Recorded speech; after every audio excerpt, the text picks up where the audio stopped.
Hi, I'm Stephen Hand from Archery Supplies. Today I want to talk about tax. And I don't normally like doing political posts, but I feel like I'm doing lots of them. Because I feel like, for me, the world's all crazy. Okay, so I just want to talk about it because I think for business, it makes business really, really hard. Okay, so I'm going to talk about Victoria. Now, Victoria is not a state I'm in.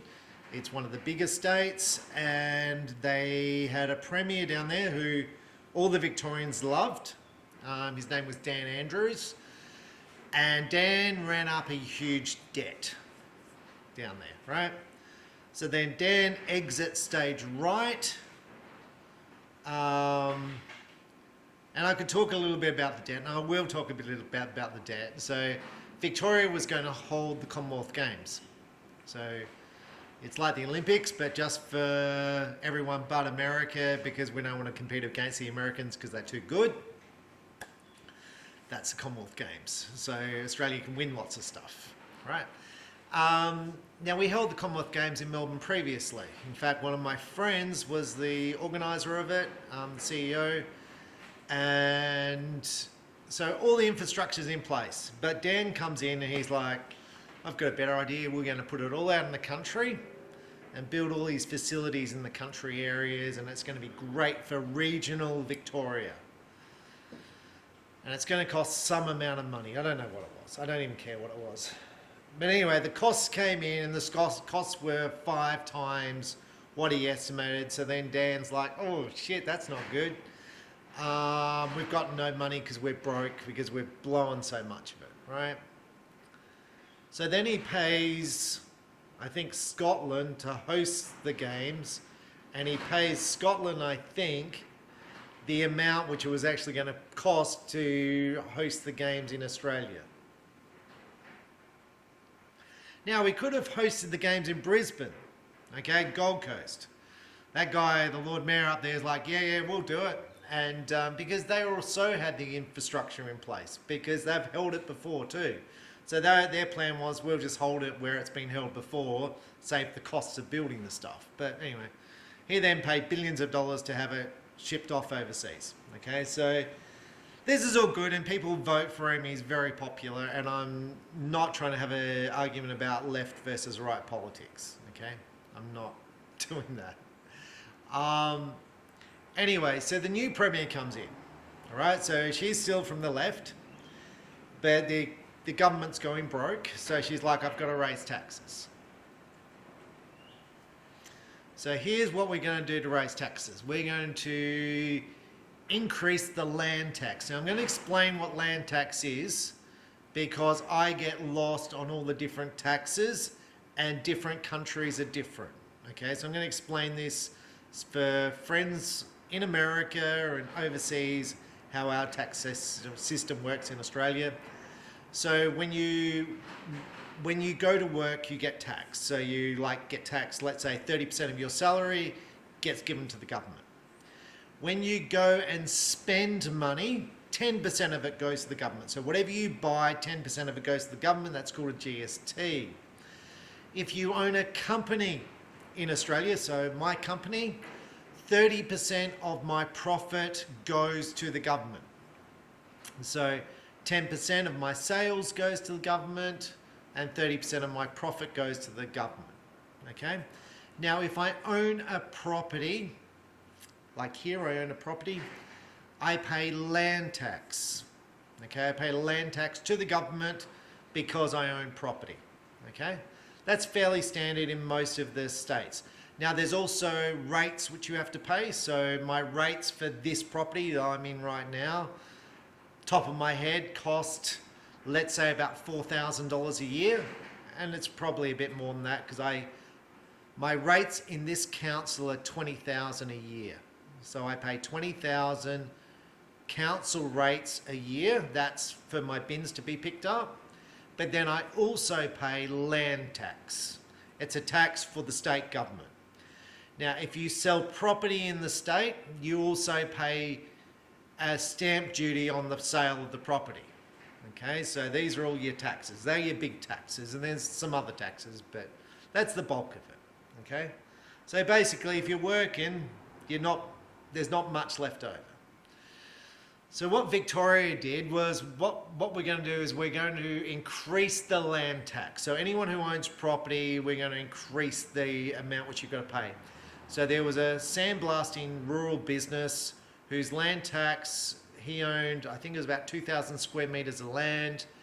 So sandblasting stuff, not a big business, probably similar size to mine.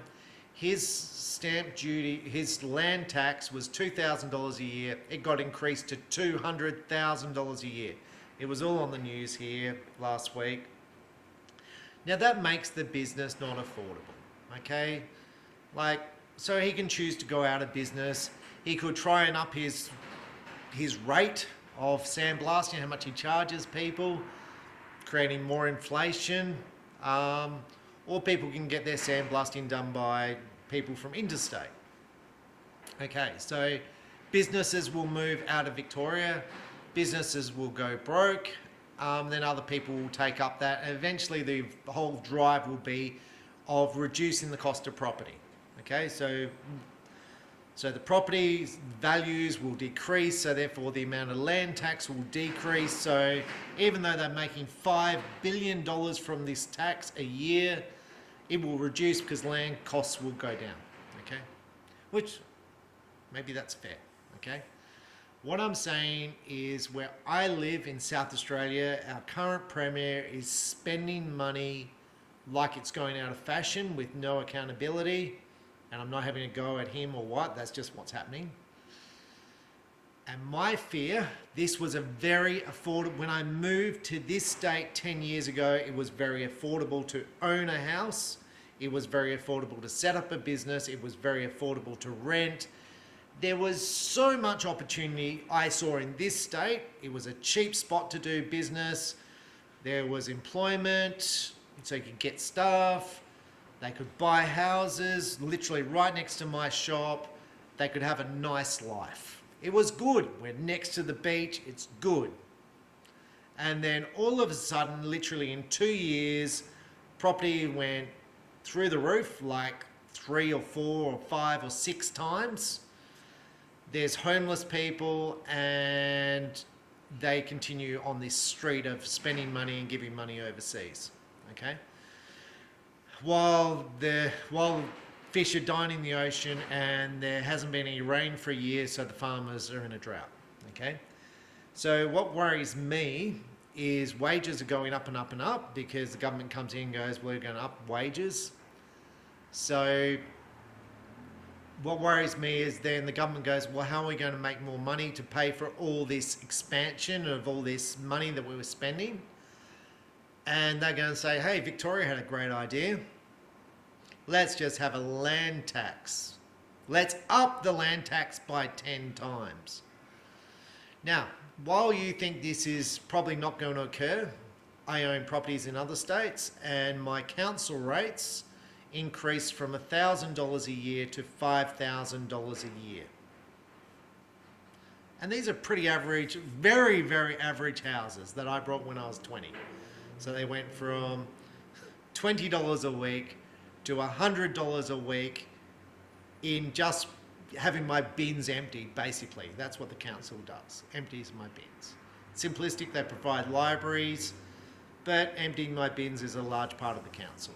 And the roads, but you know, that's a large part of it. But my point is that through government spending big and non-accountability, it has a flow-on effect that you make businesses unaffordable, you make cost of living unaffordable, so people can't afford to live, and then people like couldn't be bothered to go to work because they can't afford to own a house, they can't afford food, and you create this circle. It's a downward spiral. That's my fear. And I don't know if it's a fear of all business people, but it's certainly people I speak to. So I'm just going to leave it there. And I'm going to say most people do not pay any attention to debt. They don't pay any attention to policies. They don't pay any attention to Are things better now than they used to be? Are things better for me now than 10 years ago?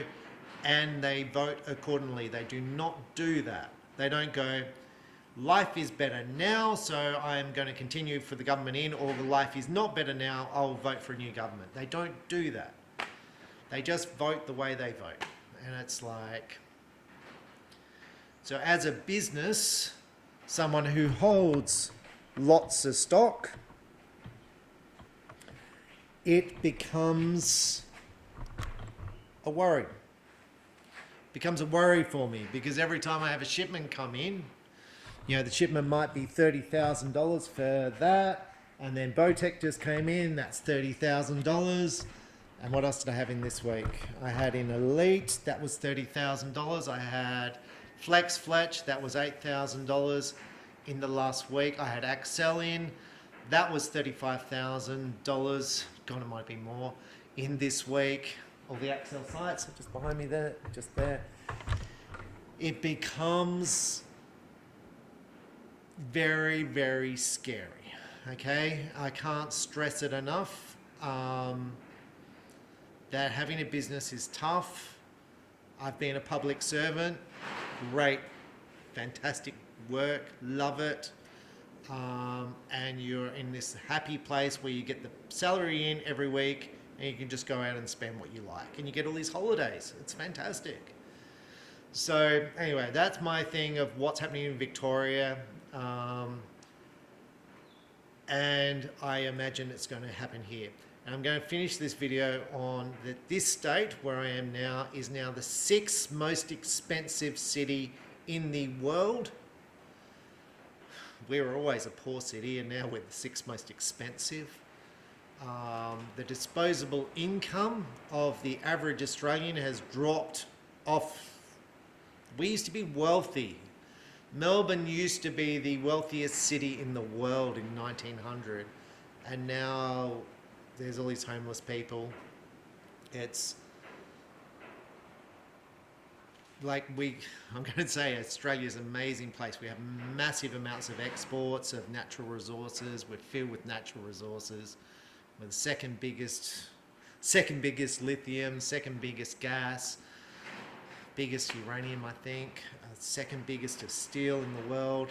We've just got massive amounts of resources and we do it tough. Things are really, really unaffordable.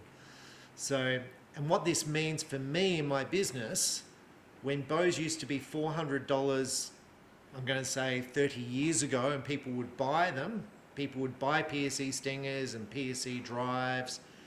Now what they're doing, even though the wages are higher, people have less disposable income. So now people come into my store and they're like, I want to buy a bow for $200. So then I've got to spend 2 hours with that person or 5 hours with that person, teaching them how to shoot, setting up their bow, showing them all the different bows, and you're making $20. And wages are now like towards $40 an hour, including all the costs.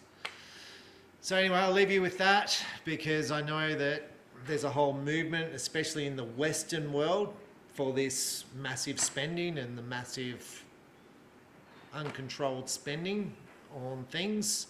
So I'll leave you with that. But right now I feel, and I shouldn't feel, I should be like, life's good. But I feel massive amounts of pressure. And I shouldn't, because I'm basically debt-free. But the pressure is it's on because I feel it. I feel it like some days now the customers are quieter, people aren't spending as much. Not many people come in for $2,000 bows. But the $200 bows are good. The cheaper arrows are really, really good. Recurve sales are really, really good. Anyway, I'll leave you with that. Thanks for watching.